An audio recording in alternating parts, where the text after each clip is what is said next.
Buenos días a todo el mundo. Vamos a dar comienzo a esta sesión en la que está presente Gerardo Carranza, de la empresa Traxatec, y nos va a hablar sobre la utilización de drones en el entorno de los espacios naturales de Cantabria. Es un tema que creo que va a dar bastante más sorpresas de las que yo inicialmente esperaba, porque efectivamente hemos estado hablando previamente y hay muchos espacios ahora mismo que pueden utilizarse con drones y muchas empresas en Cantabria, si no ahora, en un futuro próximo o a medio plazo, seguro que van a estar utilizando drones en todo tipo de entornos. Y, bueno, pues hay una normativa y hay una serie de circunstancias que ahora hace recomendable hacer una campaña informativa sobre la utilización de este tipo de aeronaves en espacios públicos y sobre todo en espacios públicos naturales y protegidos. Sin más, Gerardo, tienes la palabra. Vale, porque yo creo que se va a grabar esta sesión. Agradecer a Carlos por habernos permitido usar las instalaciones de la COE, que son instalaciones magníficas aquí en Cantabria para hacer este tipo de eventos y para hacer divulgación o sensibilización en diferentes temas. En concreto, este es un tema, como ha explicado Carlos, del cual creemos que es necesario, pues eso, mostrar y enseñar ya no solamente a los operadores actualmente de este tipo de vehículos o de aeronaves, sino a gente que se está planteando adquirir estos drones o que tiene pensado en un futuro trabajar con ellos, porque la verdad es que es una cosa que ha venido para quedarse, como antes hemos comentado, aquí off the record. Entonces, bueno, me llamo Gerardo, como ha dicho Carlos, yo soy biólogo, trabajo para Traxatec. Estamos trabajando en una encomienda del Ministerio, lo que era antiguamente el Ministerio de Medio Ambiente, que ahora se llama el Ministerio de Transición Ecológica y Reto Demográfico. Es un proyecto muy grande que, como podéis ver en los logos de la presentación, pues bueno, está financiado por la Unión Europea con los fondos Next Generation a través del Plan de Recuperación, Transformación y Resiliencia. Eso. Lo que comentaba, eso, que estamos trabajando en una encomienda para el Ministerio, en un proyecto muy grande y muy interesante, a veces inabarcable, pero bueno, estamos tratando de sacarlo adelante, yo creo que de una manera positiva. El proyecto engloba actuaciones en todo el Estado español, en concreto somos 10 equipos los asignados, nosotros somos el equipo 1, que trabajamos en el entorno de Cantabria, un poco del País Vasco y una zona de Asturias. Entonces, pues bueno, llevamos a cabo diferentes funciones, entre ellas las de sensibilización y divulgación, como es este caso.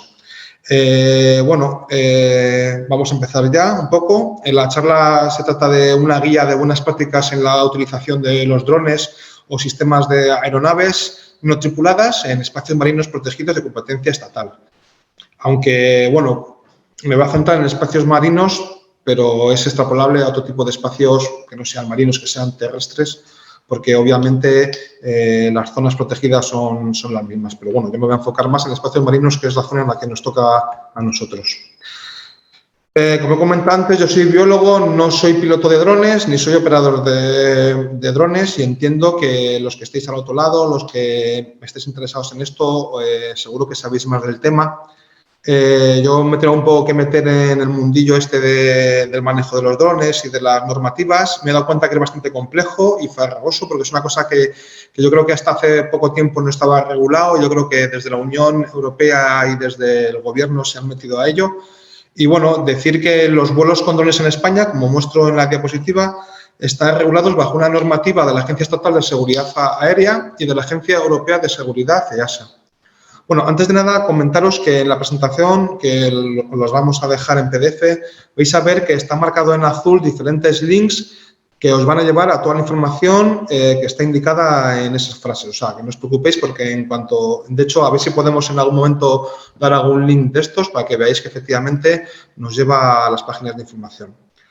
La normativa, que es la normativa 2019-947, ha tenido varios reglamentos de ejecución, varias adendas, como creo que 3 he marcado ahí, y bueno, es simplemente entrar y entréis y compréis efectivamente pues todo lo que está regulado, que es increíble la cantidad de artículos que tienen estas leyes. Yo creo que, supongo que los que habéis estudiado para sacaros los títulos de drones operadores, lo sabréis mejor que nadie. Aún así, voy a intentar dar unas pequeñas pinceladas, pues para la gente igual que no esté familiarizado con el tema, pues sepa un poquito a día de hoy cómo está la cosa. Bueno, según la nueva normativa, se catalogan los drones o los vuelos en base al riesgo y a la complejidad de las operaciones que tengan. Entonces, hay categorías abiertas, específicas y certificadas. Las certificadas están un poquito más apartadas por lo que yo he podido leer, porque son las más peculiares y las más especiales, entre ellas pues las de transporte de personas, que de momento no se hace o no sé si se da en algún sitio, pero es una cosa que se está planteando en muchos ámbitos. Transporte de mercancías peligrosas, sobrevolar drones grandes sobre grandes cantidades de gente. En principio, yo creo que esa categoría a nosotros, a los operadores que vais a volar drones en zonas marinas para hacer diferentes trabajos, nos va a afectar. En principio, la categoría abierta y la categoría específica son las categorías, digamos, más comunes, las que más se van a dar. Como he comentado antes, la categoría abierta son categorías que tienen bajo riesgo y no es necesaria ninguna autorización ni ninguna declaración responsable. Cosa que las específicas, al tener ciertos riesgos pues en la carga o el tipo de dron que es un poco más grande, más complejo, le hace falta estudios aeronáuticos, declaraciones responsables, declaraciones de seguridad. Entonces, pues un poco por eso está delimitado. En base a eso, hace falta diferentes exámenes para tener los títulos de operador de dron. En el caso de los drones de categoría abierta, del nivel 1 y el nivel 2, que en esos links que he puesto ahí os enlazo con los cursos, los horarios, los temarios, todo eso lo tengo aquí en la diapositiva para que tengáis acceso a ello. En la categoría específica hay que superar el nivel 3 de exámenes y, como he comentado antes, las categorías certificadas son categorías un poco especiales que tienen su propia normativa y sus propias características. Aún así, ya sea como sea el tipo de vuelo, hay unas limitaciones generales de los vuelos de drones en España. Que muchas son obvias, pero bueno, que siempre viene de más recordar. El dron siempre debe de estar en el alcance visual del operador, salvo una categoría muy especial, que es la categoría que está aquí indicada de fuera de la línea visual. Es decir, cuando tienes que volar el dron, obviamente, pues debajo de un puente, imaginaos. Entonces, en ese caso, hay un momento en que tú pierdes de vista el dron. Pero bueno, salvo esa categoría específica, el dron siempre debe de estar al alcance visual del piloto. Nunca se deben de pasar los 120 metros de altura del dron. Ni volar a 8 kilómetros de los aeropuertos o aeródromos o espacios aéreos controlados, instalaciones militares. Eso, como veremos más adelante, hay una serie de mapas de las agencias de aeronáuticas españolas donde se puede ver los espacios aéreos, cómo están delimitados y en qué zonas se puede o no se puede volar.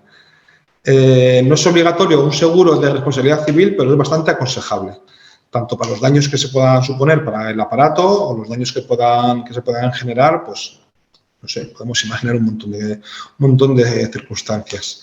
El dron debe de llevar una placa identificativa por si se pierde o tiene un accidente para que se pueda localizar y encontrar a los responsables y, obviamente, pues hay que proteger el derecho a la intimidad de las personas, pues en base al Real Decreto que hay del 2017 pues sobre la intimidad a la hora de grabar, porque muchos de estos aparatos pues tienen cámaras y, por supuesto, pues hay que seguir este tipo de leyes. Bueno, centrándonos un poquito más en lo que es el contenido de la charla, la pregunta que pongo yo aquí es ¿por qué es necesaria una regulación del uso de los drones en España y, sobre todo, en espacios marinos protegidos? Antes hemos estado hablando, como he comentado Carlos y yo, sobre que el presente y el futuro es que muchísimas empresas tengan este tipo de aparatos para hacer diferentes actuaciones. Está a la orden del día que empresas de ingeniería, empresas de audiovisual, documentalistas, empresas de fotografía, de vídeo, aparte de todo el conglomerado científico que pueda haber, están usando estos aparatos porque son herramientas muy útiles que sirven, bueno, también hemos hablado de rescates, contra incendios, bomberos, salvamento marítimo, es infinidad la de funciones que tienen estos aparatos. Y bueno, y es importante que, bueno, que dado que hay tantas demandas de vuelos de estos aparatos, pues tener una pequeña regulación, saber exactamente cómo se tiene que volar Más que nada porque el impacto que tienen los drones sobre las especies no es igual en todas las especies. No es igual volar en una zona donde hay pájaros, ya no solamente pájaros, sino qué tipo de pájaros hay. O no es igual volar sobre una zona donde hay cetáceos, o bueno, en general, os podéis imaginar la casuística de animales que hay o de especies o de hábitats marinos. ¿Marinos o no marinos? Bueno, me centro más en los marinos. Y por eso es muy importante unificar los enfoques metodológicos y normativos, pues para que no haya 100 normativas diferentes, que en cada sitio sea de una manera diferente, porque es muy importante que todo se haga, digamos, como los trabajos van a ser de alguna manera similares en ciertos ámbitos, pues homogeneizar toda la normativa y todos los enfoques metodológicos y las buenas prácticas. Antes de nada, pues quería dar unas pinceladas sobre qué es un espacio marino protegido y sobre la Red Natura 2000. Bueno, decir que el procedimiento para los vuelos de los drones en espacios marinos protegidos pues es una cosa un poco especial. La Red Natura 2000 es una red ecológica formada en la Unión Europea para, digamos, proteger tanto los hábitats como las especies que pueden estar en peligro y aumentar y mejorar toda la biodiversidad. Está formado por diferentes entidades, en este caso los LIC, que son los lugares de importancia comunitaria, y las zonas especiales de conservación, que se llaman ZEC. Estas ZEC las proponen los Estados miembros, mientras que los LIC los proponen en la Comisión Europea. Estas figuras están creadas a través de una directiva, que es la Directiva Hábitat. Y luego hay otras zonas, que son las que nos vamos a hacer hincapié, que son las zonas de especial protección para las aves, que son las llamadas CEPA, que muchas veces habréis oído hablar de ellas, y que están creadas a través de otra directiva diferente, que es la Directiva Aves. En este caso, la Red Natura 2000 de ámbito marino, como su propio nombre indica, está, digamos, enfocada, es una subdivisión de la Red Natura 2000, pero ya en superficies marinas. Pero básicamente es las mismas características que la matriz, pero dedicada a zonas marinas. Y las áreas marinas protegidas fueron creadas en la Ley 42/2007, que es una ley muy importante del patrimonio natural y de la biodiversidad, como una categoría de clasificación para intentar proteger aquellos lugares marinos que debido a su importancia biológica, a su importancia de ecosistemas o a su importancia a nivel geológico, pues mereciesen o merecieran una protección especial. Estas áreas marinas protegidas se pueden englobar dentro de la Red de Áreas Marinas Protegidas de España, el RAMPE, que aquí podéis ver el logo de la red de áreas marinas protegidas a la izquierda del todo. En esta red no solamente se incluyen las áreas marinas protegidas, como podéis ver en el mapa, que se ve un poco pequeñito, pero bueno, igual podéis intuir que aparte de las AMP se incluyen también las cepas marinas, se incluyen reservas de pesca, se incluyen ZEC, es decir, hay una serie de listados de lugares protegidos en los cuales se pueden incluir en esta red de áreas marinas. Esto es importante conocerlo porque, como vais a ver ahora más adelante, es imprescindible identificar si donde vamos a volar el dron es una de estas zonas que tiene una especial protección. Bueno, los procedimientos para vuelos de los drones en zonas de cepa va a depender de si el vuelo es recreativo o el vuelo es profesional, y a su vez va a tener una serie de subdivisiones. Para cada tipo de vuelo y cada tipo de actividad van a hacer falta unos procedimientos diferentes. Por eso voy a intentar en esta charla un poco separar las 2 o 3 divisiones que pueda haber en base al tipo de trabajo.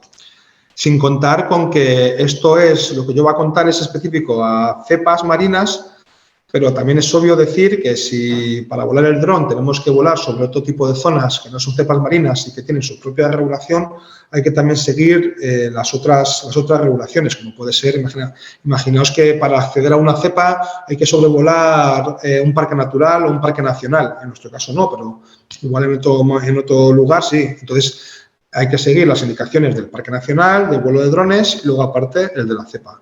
O si vamos a volar cerca de un aeródromo o de cualquier otro espacio que tenga su propia regulación. Entonces, explicaros eso, que efectivamente hay que tener en cuenta dónde vamos a acabar volando y lo que tenemos que atravesar. Entonces, como os he explicado, hay un procedimiento para vuelos recreativos, otro para vuelos profesionales no destinados a la investigación o filmación sobre especies marinas. Como podéis ver en la imagen, en este caso es un dron que se han estado usando este verano en las playas de Valencia para salvamento marítimo. Y luego ya el procedimiento de vuelos profesionales destinados para la investigación. En este caso veis el dron que está sobrevolando una ballena para grabarla. Va a ser importante a la hora de pedir todos los certificados y las autorizaciones conocer tanto la cartografía de áreas sensibles, como os he indicado antes, que es bueno saber lo que es una cepa y dónde están situadas, tanto las zonas sensibles a drones. Para ambas cosas, para saber la cartografía de las zonas sensibles, hay dos páginas web, la web ENAIRE y una web del MITECO, que es donde se muestran las cepas o los espacios marinos protegidos. Voy a intentar a ver si se puede entrar, a ver si se puede entrar o no. A ver, si me quito. Vale. Lo que pasa es que no sé si voy a entrar aquí, por ejemplo, en el MITECO. Cancelar navegación. No me va a dejar nada. Tendrías que compartir la... Nada, no os preocupéis. Bueno, entráis, cuando tenéis que ver, vais a ver una pantalla, cuando entréis en la web del MITECO, por ejemplo, vais a ver una pantalla parecida a la que veis aquí a la izquierda, en la cual son mapas GIS, en los cuales tenéis que identificar la capa que queréis ver. Hay pues, un montón de capas, elegís las capas de lugares de importancia o de la Área Natura 2000, y ahí podéis localizar las cepas marinas en vuestra zona. Y las zonas sensibles a drones igual, es un documento en el cual dentro de esas cepas marinas, cuáles son esas zonas, en este caso las que están indicadas aquí, marcadas aquí en rojo, son zonas sensibles a drones, es decir, son zonas especial en las cuales volar drones supone un impacto para la fauna o para los hábitats, en los cuales son un poco más especiales y hay que pedir otro tipo de permisos, como ya veremos más adelante. También es importante conocer las coordenadas, tanto de despegue como de vuelo, y os las van a pedir en las autorizaciones. Entonces, en estas mismas webs, tanto en la de ENAIRE como en la del MITECO, tenéis la capacidad de, dando a localización, aquí en medidas, os movéis por la zona donde queréis volar, en este caso la zona A, y podéis ver y os marca las coordenadas exactas de la zona en la que vais a volar. Esto lo apuntáis porque, como os he comentado posteriormente, os los van a pedir para pedir las autorizaciones. Y comenzamos ya un poco con los procedimientos. En caso de los vuelos recreativos, solamente haría falta una declaración responsable específica, que la tengo aquí mostrada y que la podéis descargar en el enlace. Solamente se permite un vuelo y siempre y cuando sea fuera de las áreas sensibles. En las áreas sensibles, que son las áreas que os he indicado antes aquí, a ver, las áreas sensibles de aquí, ahí no se puede hacer vuelos recreativos, ¿vale? Para que lo tengáis en cuenta. Se podrán presentar hasta un máximo de 10 declaraciones al año. Es decir, podéis volar vuelos recreativos en cepas, pero solamente 10 vuelos por operador. Y no es necesario recibir, en este caso no es necesario recibir respuesta, es decir, presentéis la declaración y ya podéis volar. En el caso de procedimientos para vuelos profesionales, que son un poco los que más nos puede interesar, no destinados a la investigación o a la filmación, depende del número de vuelos y si se va a volar en zonas sensibles o no. En el caso de que no se vuele en zonas sensibles y que sea un límite hasta 10 vuelos, hay que presentar con carácter previo al vuelo una declaración responsable específica de vuelos profesionales, que es un poco, aquí lo podéis descargar y es un papelote en el que tenéis que poner, pues eso, imaginaos los datos del operador, las coordenadas que hemos indicado antes de despegue, un poco el tipo de aparato, en general, pues eso, para que tener localizado todos los datos en caso de que haya cualquier incidencia. En el caso de que sean más de 10 vuelos y se vuelen en zonas sensibles, que a veces pasa, la diferencia es que hay que presentarlo con un mes de antelación a la fecha de la actividad, un informe de afecciones de la Red Natura 2000. Es decir, es un poquito más, no más complicado, pero tienes que describir un poquito más en el detalle para qué se va a dedicar el vuelo. Y aparte, creo que tienes que subir, una vez has terminado la actividad, el track de por dónde has volado el dron. Pero hoy en día supongo que con los drones se podrá saber perfectamente el track y lo podrás luego descargar y enviárselo al Ministerio. Todo esto son páginas del Ministerio de Transición Ecológica y Reto Demográfico, que no lo comenté antes, pero como las cepas marinas a competencias del Ministerio, todo este tipo de autorizaciones se piden al Ministerio. Y bueno, en el caso de que se vayan a hacer vuelos profesionales, que también se hacen muchos, dedicados a investigación o a la filmación de especies de fauna, hay que contar con una autorización específica que se pide o que se manda a la Subdirección General de Biodiversidad Terrestre y Marina, en la cual pues, hay que presentar una serie de estudios, pues eso, el objeto y la justificación, la duración. Esto sí que es un informe más completo y más complejo, porque claro, aquí sí que hay afección directa o puede haber afección directa a las especies. Lo que comentamos en un principio, no es igual ir a estudiar un mamífero marino que estudiar un pájaro o estudiar los huevos o lo que sea, entonces, o los nidos. Todo, como son cosas muy específicas, es importante aquí presentar muy bien lo que se quiere hacer y contar con la autorización. Todo esto, como he comentado, no lo he comentado, pero lo podéis ver, va vía registro o se puede enviar al mail que está ahí indicado, las autorizaciones. Bueno, sea cual sea el procedimiento, cualquiera de los 3 procedimientos que he puesto antes, el de vuelos recreativos o profesionales, para filmar o estudiar aves o no, hay que seguir una serie de normativas y de buenas prácticas. Obviamente, hay que cumplir con toda la normativa de la Agencia Espacial de Seguridad Aérea. Hay que cumplir una ley que es muy importante, que casi nadie la conoce, que es una ley, la que comenté antes, sobre biodiversidad que es la Ley 42/2007, y en esa ley hay diferentes artículos donde se muestra la necesidad de no molestar, de no perseguir, como pone aquí, de no inquietar, dañar o matar a los animales, pero no solamente a los animales, sino a los huevos, hacer daño a los nidos. En general está muy bien descrito en la ley y básicamente pues esta ley es la ley general que protege, digamos, la biodiversidad en España. Y luego hay una serie de buenas prácticas que están colgadas en la web del MITECO sobre vuelo de drones, que es bueno saber, porque además hay que seguirlas. Y es básicamente, ahora voy a describir un poquito las más importantes, que es que el vuelo tiene que ser diurno, no se puede volar de noche y tiene que ser lo más corto posible, dentro de las capacidades que se tenga que hacer, obviamente. Siempre estos son todo recomendaciones y buenas prácticas. Se favorecerá el vuelo de los drones que sean, digamos, de nueva generación, de tamaño pequeño y que no emitan demasiado ruido. Supongo que esto, pues con el tiempo, los drones serán más eficaces en este sentido y irá todo a mejor, tendrán menos impacto en general. Además que el consumo de baterías supongo que será más eficiente y hay que pensar que en un futuro este apartado va a estar solucionado. Previamente al despegue se comprobará la ausencia en el campo visual de ejemplares de fauna que pueda verse afectada. Obviamente, si tenemos delante un bando de gaviotas, pues no podemos volar el dron en ese momento. Hay que esperar a que las aves se dispersen o que no estén en nuestro campo de visión para poder volar el dron con seguridad. El despegue y el aterrizaje se va a hacer siempre en áreas sin vegetación natural. Es una obviedad, pero bueno, es importante volar siempre en zonas descampadas, donde podamos tener buena visibilidad y donde no podamos ejercer daño a la flora.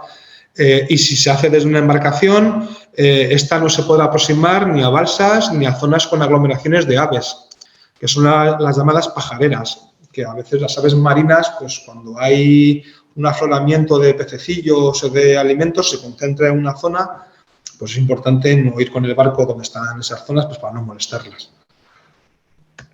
Como veis, son cosas del sentido común, también. Durante el vuelo, el aparato mantendrá siempre una distancia mínima de 100 metros con las especies de aves, así como de 60 metros sobre cetáceos. Esto vamos a incidir un poquito más adelante en una parte específica para los cetáceos, porque tienen una ley aparte, pero bueno, lo comento aquí. Y luego 20 metros con especies de tortugas marinas. Como he explicado al principio, con carácter general no se puede volar a más de 120 metros de altura. En el caso de que veamos que nuestra actividad está afectando o que está produciendo molestias a las aves marinas durante el vuelo, hay que parar. Hay que parar la actividad, volvemos a la base, esperamos a que las aves estén tranquilas o que no estén ocupando el espacio en el que queremos trabajar y volver otra vez a incidir. Es importante, como he comentado antes, no molestarlas. Y por eso es bueno ver el dron en todo momento. Si durante la actividad, lamentablemente, hemos causado una incidencia o un daño al medio ambiente, igualmente hay que paralizar y hay que llamar al 112, que a su vez nos pongan en contacto pues, supongo que con el SEPRONA y un poco pues, explicaremos lo que ha pasado. Supongo que nos pedirían todos los papeles, pero bueno, como esto no va a pasar, así creo que va todo bien. Luego, al terminar la actividad, obviamente, como cuando vamos al monte a hacer cualquier actividad, hay que dejarlo todo como lo hemos encontrado, es decir, hay que ser respetuoso con el entorno, no tirar basura, ni encender fuego, ni atravesar los vehículos fuera de pistas, porque claro, muchas veces vamos con los drones y con todo el equipaje, toda la equipación en vehículos, entonces hay que intentar, pues eso, acercarnos a las zonas con seguridad e intentar no salirnos un poco de los caminos. Hay que evitar, en la medida de lo posible, no ir con aparatos que emitan sonidos fuertes, altavoces, megáfonos, para no afectar la tranquilidad. Yo ahora mismo estoy pensando en lo que puede suponer un rodaje de un documental o de una película, que yo entiendo que igual hay que usar ese tipo de mecanismos, pero si se pueden obviar, pues hay que obviarlo, porque al final es un entorno marino protegido y hay que estar lo máximo en silencio posible para no molestar a las aves y a las demás especies. Y bueno, los solicitantes son responsables tanto de su seguridad como de la seguridad del aparato y de la seguridad de los seres vivos que hay. Entonces, es importante contar con seguros de responsabilidad civil y los conocimientos necesarios para cubrir este tipo de accidentes o riesgos que pueda haber, tanto en rescates, evacuación, etcétera. Y como comentaba antes, hay un apartado específico para cetáceos, porque los cetáceos tienen su propia ley, una ley, un real decreto propio en el cual se regula la protección de los cetáceos y en ese decreto se ha creado un espacio móvil de protección de los cetáceos, que lo muestro aquí, es una especie de cilindro o galleta. Este cilindro tiene unos 500 metros de altura con un radio de otros 500 metros y la zona aérea, lamentablemente, no se puede volar. No se puede permanecer con los drones. Se prohíbe la permanencia en el espacio aéreo. Os podéis preguntar, pero entonces la gente que hace documentales o que estudia cetáceos, pues bueno, en ese caso, efectivamente, se puede volar, pero hace falta una autorización que es similar a la que hemos indicado anteriormente cuando se va a estudiar especímenes o especies marinas. En este caso es igual para las ballenas. Hay que presentar una justificación con el objetivo y la justificación de la acción, las especies en las que se va a estudiar, como en este caso que aquí hay un artículo científico en el que se estudia el comportamiento del delfín mular. Es un vuelo a 10 metros, como indica la imagen. Hay que indicar los medios y las instalaciones, los sistemas y métodos a emplear, sus límites, bueno, en fin, un estudio muy completo. Hay que también indicar la naturaleza y las condiciones, los peligros que puede suponer, el tiempo y el lugar en el que se va a trabajar y si hay soluciones alternativas a lo que se va a hacer. Siempre es importante saber si hay alguna alternativa a hacerlo. Hay veces que no, obviamente, si hay que grabar a un cetáceo en un comportamiento en su entorno natural, pues lo haces desde un dron o desde un barco. Y yo creo sinceramente que los drones hoy en día es una herramienta muy eficaz y mucho menos dañina para los animales si se hace bien que cualquier otro medio anteriormente usado. Entonces, por eso, a lo que íbamos, es muy importante, ya que es una herramienta que se va a usar y que es muy buena, que haya una normativa y que la gente la cumpla para homogeneizar y para que no haya problemas. Y bueno, en principio esto sería el final de esta pequeña charla.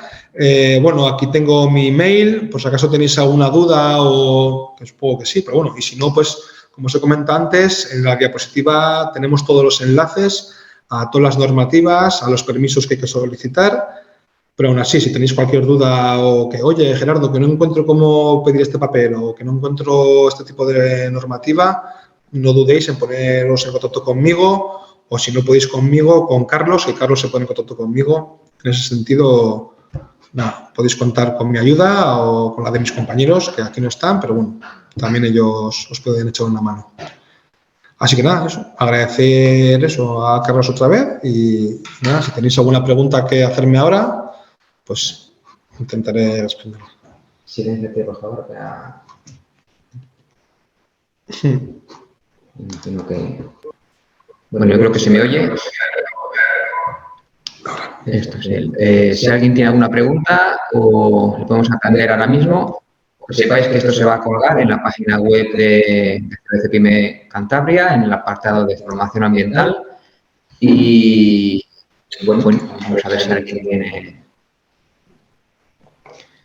Si hay alguien por aquí, de los asistentes, o a través del chat, o si activáis vuestro altavoz, os podremos oír.